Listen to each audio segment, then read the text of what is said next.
Hello everybody and welcome back to the 2019 Quidditch Canada Eastern Regional Championships. Bringing you the game here today, I am Calder Schweitzer. And I'm Erin McCready. And today we are going to see the face-off of the Mississauga Manatees and the Guelph Gryphons, two powerhouses that we've seen coming in right now. Coming into this semi-final match, of course, only one is going to be able to advance to the finals, and this is where we're going to decide that now. As the teams are lining up, they're getting ready to go.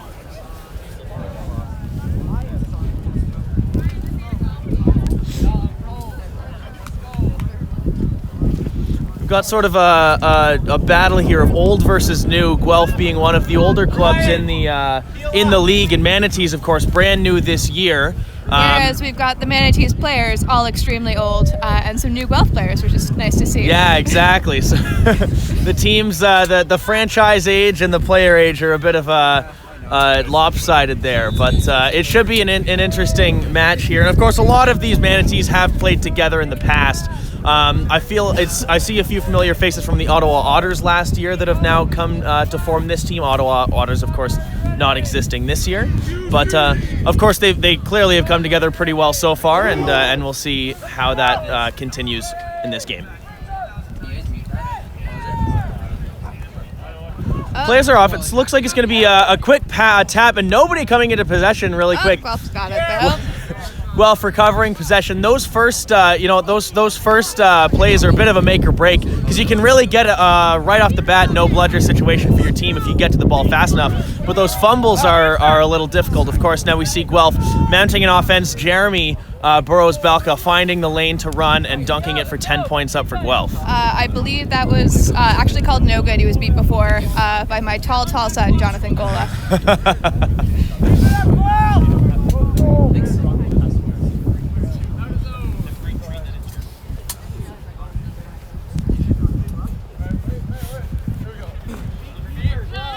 Manatees crossing the center line, finds an option out to the right, but it looks like it's going to get a little bit of interference from Guelph. It's now on the ground, and it's going to be recovered in the hands of Guelph. Guelph, now we hear the cries of no beaters as Jeremy Burrows-Belka now making a run. Jeremy Burrows-Belka is going to dunk as we see some absolutely brutal beater play as this is going on. A massive tackle coming out from Zach McDonald to recover bludger superiority for Guelph after the goal. We're going to see the Manatees now looking to respond to that big play.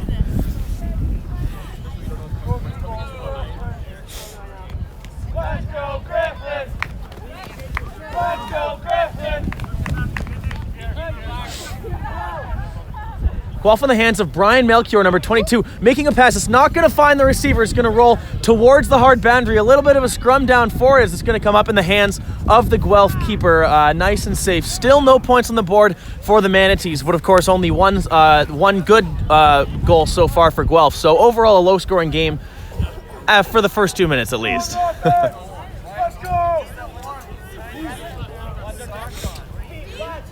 Some good bludger movement there, but Zach McDonald able to clean it up. And another no bludger drive for Burrows-Belka.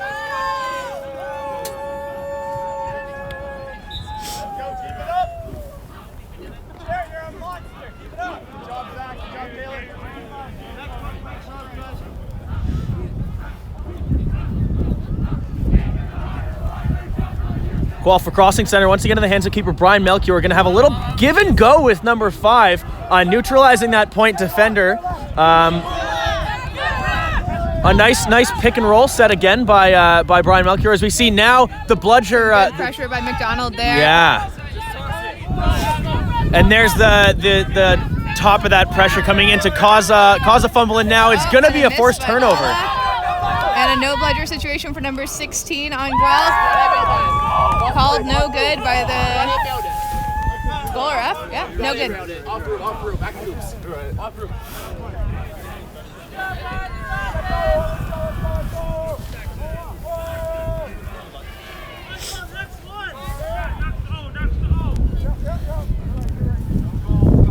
We've got the Manatees quaffle defense really struggling to make stops without their beaters there, and the beaters getting caught out of position quite a bit.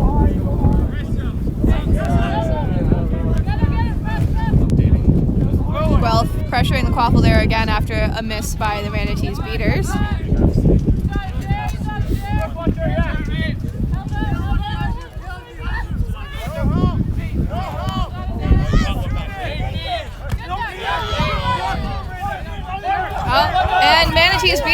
being caught out of position for another no-bludger drive by Burroughs Balka, and another goal.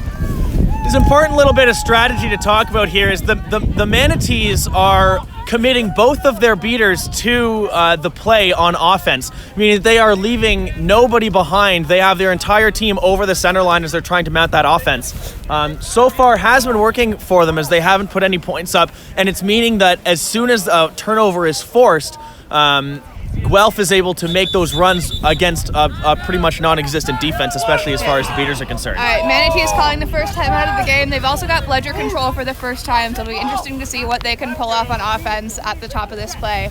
Yeah, of course, having that second bludger is going to make it easier for them to leave a beater behind to cover those drives. The Guelph, Guelph is, I played for Guelph for quite a while, and as a team, even with our other team, Royal City, we are teams that are known for driving and for hero balling and for really relishing in the physical side of the sport. And right now, the game plan that the Manatees have come into this game with has really facilitated that play style for Guelph. And I think Manatees might need to adopt something a little bit more defensive in order to shut down those Guelph offenses. And what's been surprising to me is with the number of Guelph alum currently on the Manatees that they're not able to, or that they haven't so far been able to really predict that from Guelph and set up a defense that's going to make those stops. Yeah, one of the figureheads of the Manatees, Brian Melchior, played for Guelph for quite a while. And he was one of our best drivers. I never wanted to get in front of the guy, and definitely somebody who was deep into that play style with us, and something you would expect him to be coaching his team on. And I'm not saying perhaps he is, and it's an issue with the execution, but definitely seems to be some sort of a disconnect in that right now. All right, we're returning to play. Manatees with bludger control for one of the first times this game on an offense. Let's see what they're able to do with it.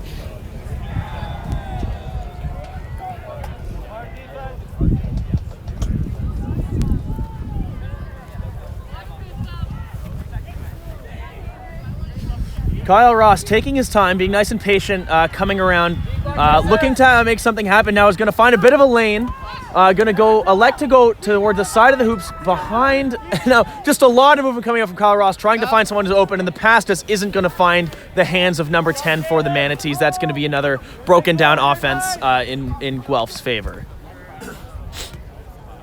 Go, Michael.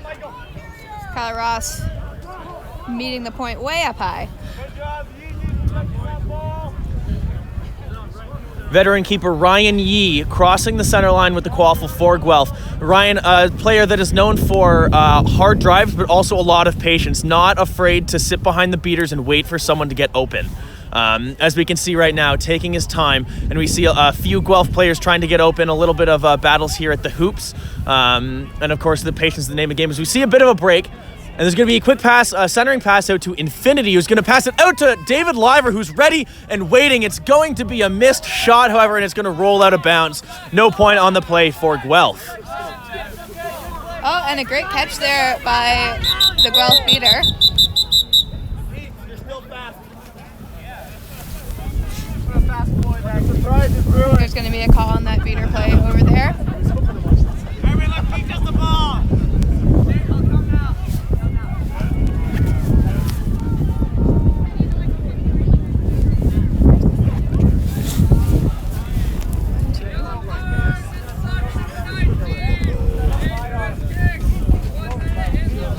We've got a yellow card on Mississauga beater number 19 for a dangerous kick.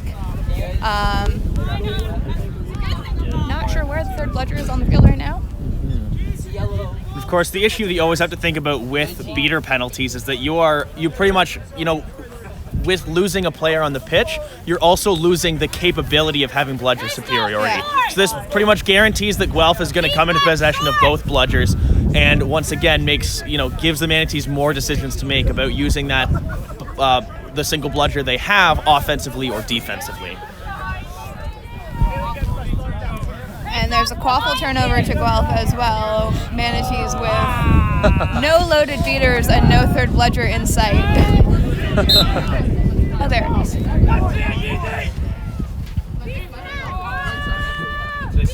Oh, beautiful. Great pass there. Beautiful pass by Ryan Yee. Is going to get caught by Infinity right through the hoops.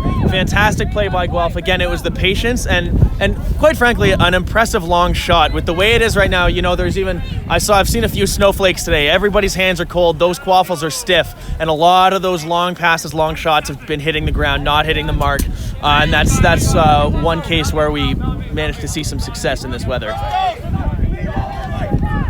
Kyle Ross now finding a lane, gonna charge a little bit, and a no-look pass out to a receiving chaser is gonna mean 10 points up, the first for the Manatees in this game. So Guelph is currently leading 40-10 at about 6 minutes 40 seconds. Oh, you can kind of see the scoreboard on this live stream. How nice for them. Guelph continuing to hold ledger control there.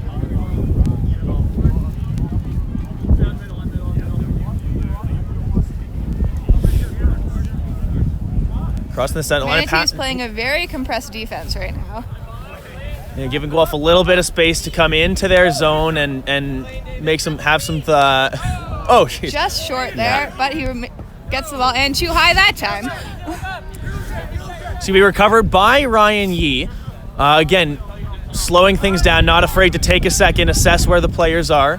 And the Manatees giving a little bit of space, as you said, with that compressed defense, giving a little space for him to do that.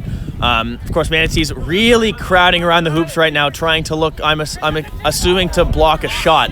As we see David Liver now coming in with a couple of spins, going to get tied up, and there we go. It's going to be through.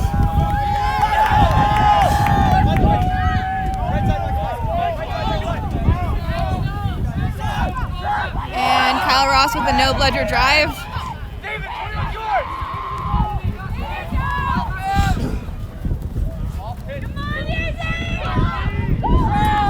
Oh, but pushed back.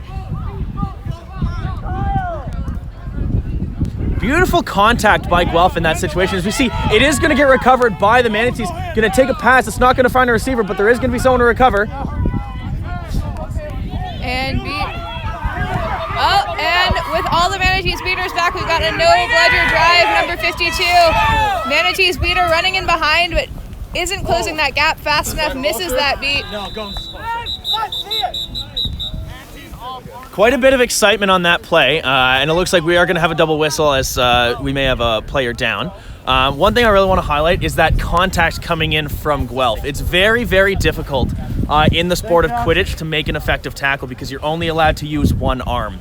But we see Ryan Yee getting low, hitting just the right spot, and managing to tie up Kyle Ross, you know, not necessarily to take that player to the ground, but tie them up long enough for the beaters to come in and fix the problem.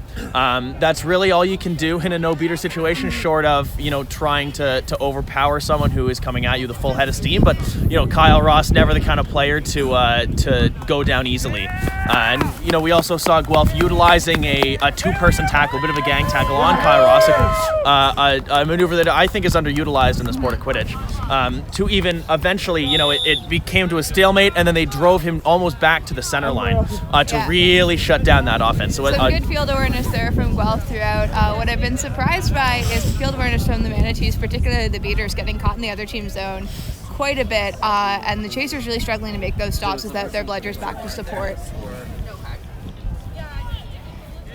We saw that on the goal that Guelph just scored there to bring them up to 60-10. Beaters got caught way down in the other end.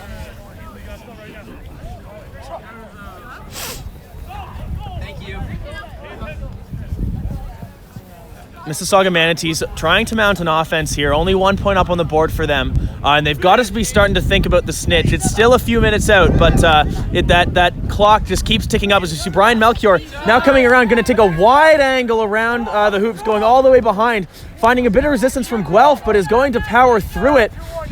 Going to break that tackle. Still in. The shot is made, the dunk is attempted, but it's not going to go through the hoops as we now have a double whistle on the play.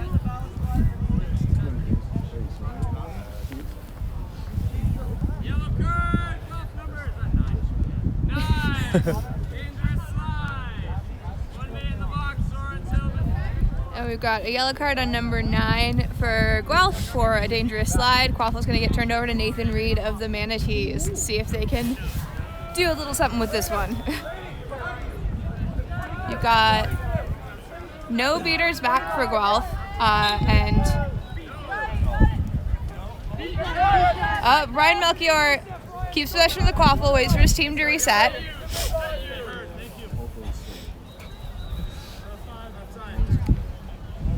Good recovery by the Manatees, unfortunately missing the shot, but able to still pick up the quaffle and bring it back to the midline to mount another offense. Brian Melchior now once again coming into a little bit of resistance. Going to shake off the tackle and run into another one. Oh, spinning out of the second one as well. Coming, crossing, and taking a shot, and it's not going to find it. It's going to be recovered by Guelph. And another no bludger drive for Guelph there.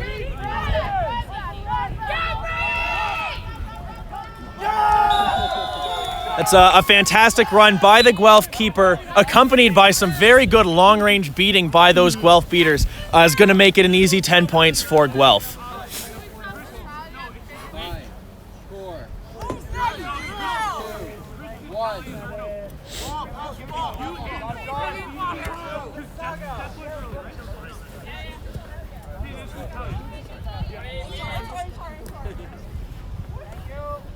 Reed looking for an option, going to find one out left to number 5. It's going to be a give and go. Again, Got looking. an advantage called on this play, so they've got a free possession right now. You're going to see what are they going to do with this free possession. It's going to be a spin of a tackle and a shot, and it's going to be caught in the air by the Guelph chaser, Sean Castillo. What we saw there is Nathan Reed trying to put a little bit of movement into the Manatees offense, which I think is something they desperately need right now. They've had a pretty stagnant straight line move up the field. It hasn't really been working out for them so far against this team. Yeah, and something I've noticed in the last couple plays is a notable lack of offensive passing. Definitely a couple of hero ball attempts, and when you have Guelph who are keeping beaters back, and Guelph, known as a physical team, is not afraid to get in there and make a tackle. Those hero balls are difficult to pull off, and I think seeing a bit of passing, more offensive passing from the Manatees might prove to their advantage. To see a shot coming out from the Manatees, Or was it a pass? No one's quite it sure. could have been one or the other. And shut down there. The time's not going. There we go.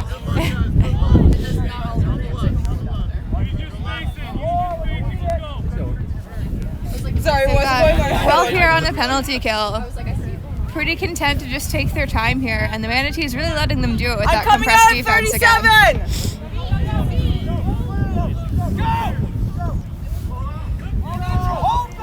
See, number 66, Guelph keeper is going to get tackled, going to shake off Brian Melchior, going to take a shot, and it's going to hit the stalk of the hoop. It's going to be recovered by a chaser, and we're going to see a lot of aggression. Driving up against two bludgers.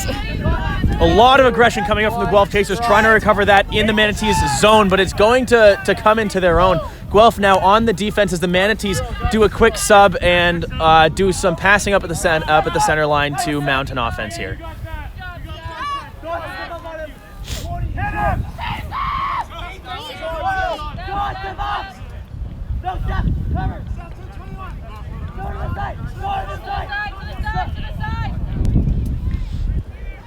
Lots of patience from Kyle Ross, number 15 here, making a couple runs, looking for an option, looking for an outlet. We're going to spin out of the tackle, and still just waiting for someone to be open or waiting for a lane to open up. And it looks like this might be the opportunity, making the run around and curling around. And just under the hoop, and still no good.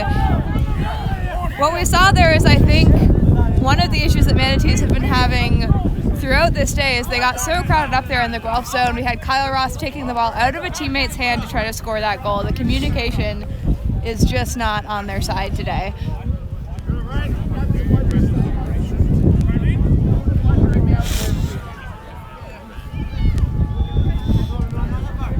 Burroughs Balco back on for a second shift. Of course, scoring those first three quick goals for Guelph on those runs. It's going to be another one, a quick pass out to number 176, who's going to toss it. That's 176 there, actually. Chris Ferris really putting on the wheels, the Ferris wheels, to get around and behind. That is a player that has come to Guelph from Royal City, and a very, very talented player, and Guelph is fortunate to have him.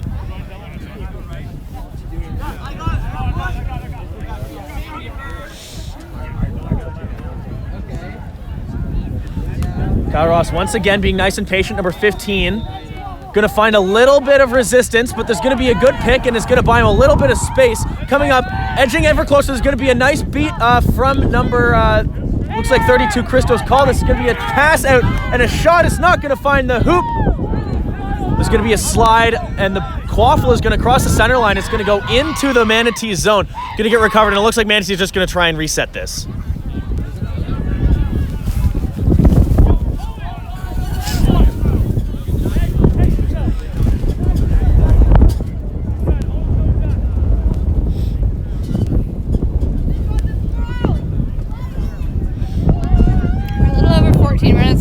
Guelph leading 80-10. If you're the Manatees, what are you trying to do in these next 4 minutes before switch on pitch?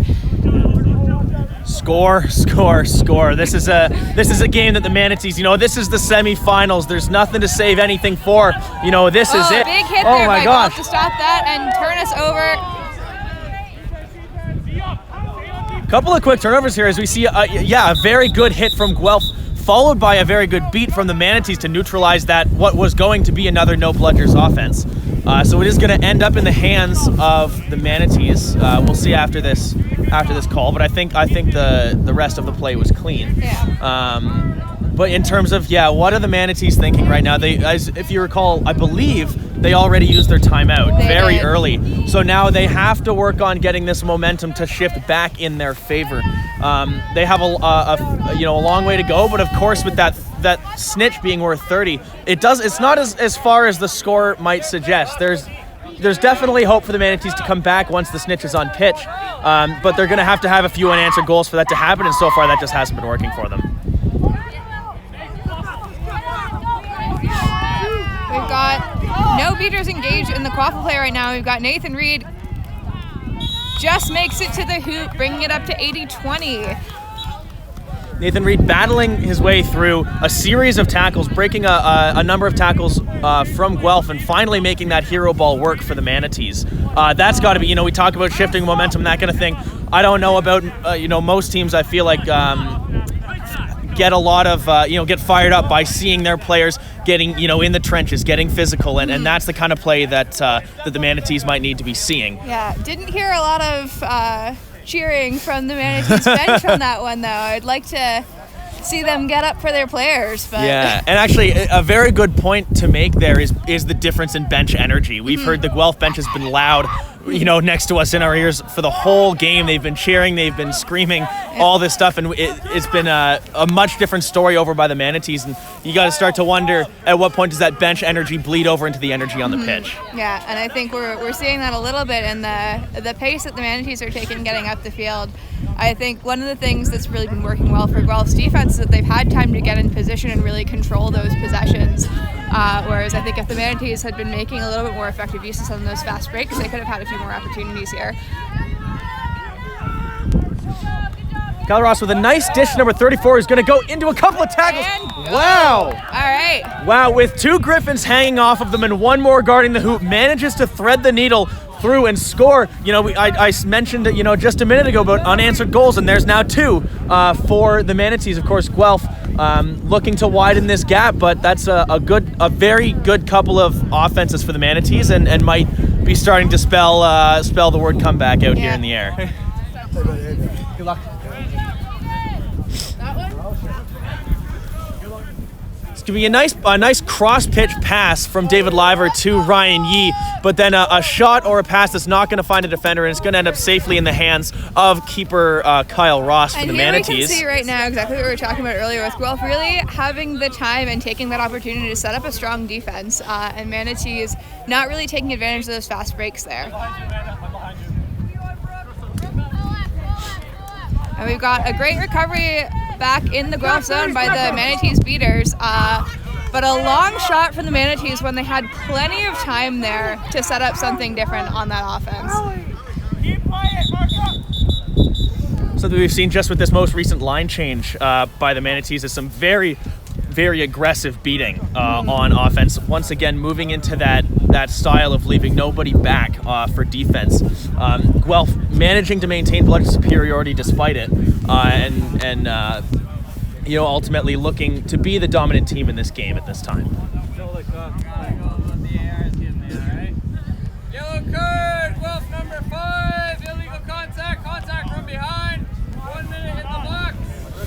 So that's going to be a yellow card on number 5 for Guelph, Zach McDonald, for contact from behind. Now, we're talking about beating, we're talking about aggressive beating. That's going to mean that bludgeon superiority is going to go to the Manatees. And with 20 seconds before our Seekers come on pitch, either the Manatees are going to score to bring it a little bit closer into range, or Guelph is going to start Snitch on pitch with 1 beater. Of course, once the Seekers are on, the game really transforms. You know, we've been seeing a lot of fast breaks, a lot of hero balls now. A lot of those plays are going to be easier for both teams, as each team is going to have to commit a certain amount of energy to Seeker beating. 5, 4, 3, 2, 1. Seekers release. We're going to see a Manatees offense breaking down in the Guelph zone just before the Seekers are released. We're seeing a lot of communication, but again, very aggressive beating by Jonathan Gola for the Manatees is going to have Guelph scrambling in their end to keep the quaffle out of the hands of the Manatees. And Nathan Reed gets the ball, and Run, Zach. goal is good. Manatees bringing it up to 80-40. Coach Christos Cald is calling for 1 more to bring them into range here. Got a player down after that. I believe that's Nathan Reed. After a very strong, Nathan Reed and Jonathan Gola, running that. Can you call it a defense if it's deep in Guelph's zone? But really disrupting the Guelph offense in that play and turning it into a point for them. Of course, Guelph getting very physical, feeling threatened, getting very physical in their zone because of that, and a big hit coming out of it. Nathan Reed, a huge part of this Manatees offense. I think he scored the majority of their goals, if not all of them, and is really one of the ones injecting some fast pace into their game. Where are you? Michael, when you're done, okay?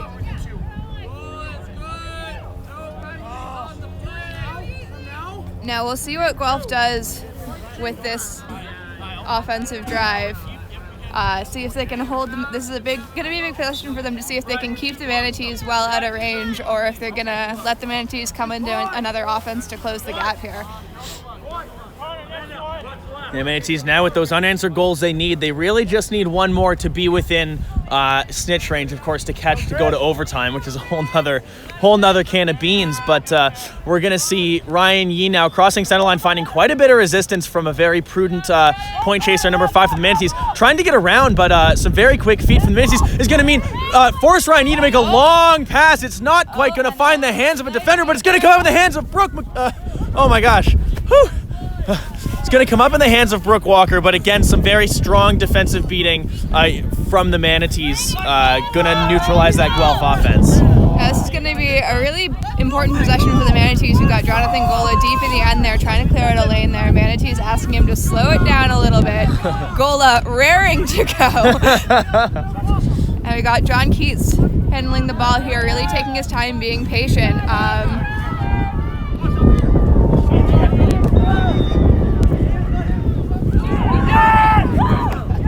A potential catch by Jonathan Gomes called off. Christus called us ducks back to make that beat. Manatees really taking a lot of time here on this offensive play. If you're the Manatees and you've got your seeker in there defending Michael Gomes, who's a strong seeker, do you really want to be taking this much time in your offense? Yeah, really. And it is, you have to have a bit of balance there, because you don't want to be taking very much time, but at the same time, you need to be making smart plays. When they're only 1 point away from tying the game up, or from getting into range, you can't make careless mistakes. And we see now Guelph coming around. Going to be a little bit of passing, but it's going to be covered very well by the chasers for the Manatees. There's going to be a long shot in favor of Guelph, going to put them 1 more point further away from range, as we're going to see if we can sneak over to the seeker play for a second Gomes here. Having lots of opportunities here and getting very close. Yeah, very little to no beater pressure on the Guelph seeker right now. We're going to see a pull.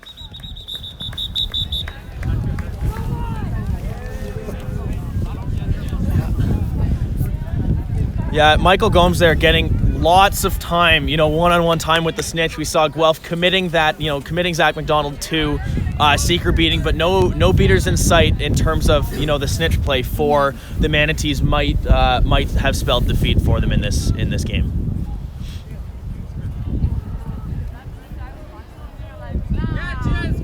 And we got a good catch by Guelph to end the game at 120-40. That means Guelph is going to be advancing to the finals. To defend their Eastern Regional title from last year. That's right. Yeah. I'm not sure if we have any news on the other semifinal game, but the person they play in the finals is being decided, if not now, very soon. So stay tuned to see who that's going to be. It'll be Guelph facing off against either the Montreal Flamingos or Valhalla Quidditch. That's something that I feel like a story that everybody has heard before. Guelph Valhalla in the final, potentially Guelph Flamingos would be very interesting to see. But either way, it's going to be a fantastic game. And that's going to be coming at you very soon. I think we'll have a consolation match or two in between. We're not quite sure. But don't go anywhere, because no matter who's on the pitch, there's going to be good Quidditch played here in just a few minutes. So signing off, I'm Calder Schweitzer. I'm Erin McCready. And thanks for tuning in.